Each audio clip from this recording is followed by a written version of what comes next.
Chers téléspectateurs, bonjour. L'acteur du bon sens est aujourd'hui dans le studio d'Asenseo. Nous allons vous transmettre les nouvelles de la guerre entre Israël et l'Iran. Ici, Téhéran.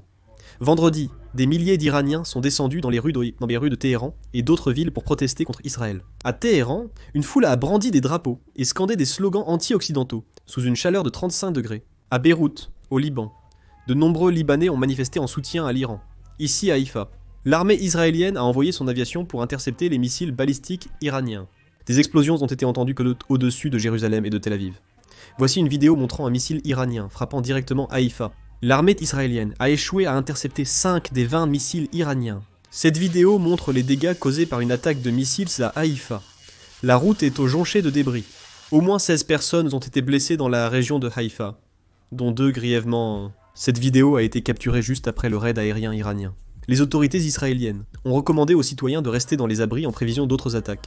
Une autre vue de Haïfa a été filmée.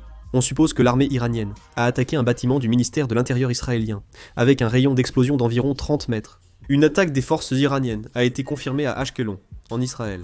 Ce matin, l'armée israélienne a tué par une frappe aérienne Mohamed Kader al-Hussein, commandant de l'unité d'artillerie du Hezbollah à Tyr, sud du Liban. On a confirmé la présence de drones Shahed lancés depuis le Liban. Israël a déclaré qu'il enquêterait sur les médias étrangers, qui ont filmé les scènes d'attaque contre Israël. L'Iran a coupé l'accès à Internet international pour des raisons de sécurité. Selon Reuters, le rôle de l'Europe dans les négociations a gagné en importance. L'Iran refuse de négocier directement avec les États-Unis ou Israël.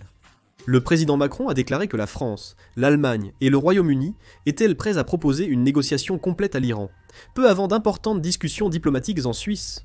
Lors d'une interview vendredi à un événement de la défense en France, le président Macron a averti qu'il ne devait y avoir aucune complaisance face au risque que l'Iran acquiert des armes nucléaires. Lors d'un appel téléphonique, le chancelier allemand, Friedrich Merz, et le président turc Erdogan ont affirmé avoir abordé le conflit en cours entre Israël et l'Iran.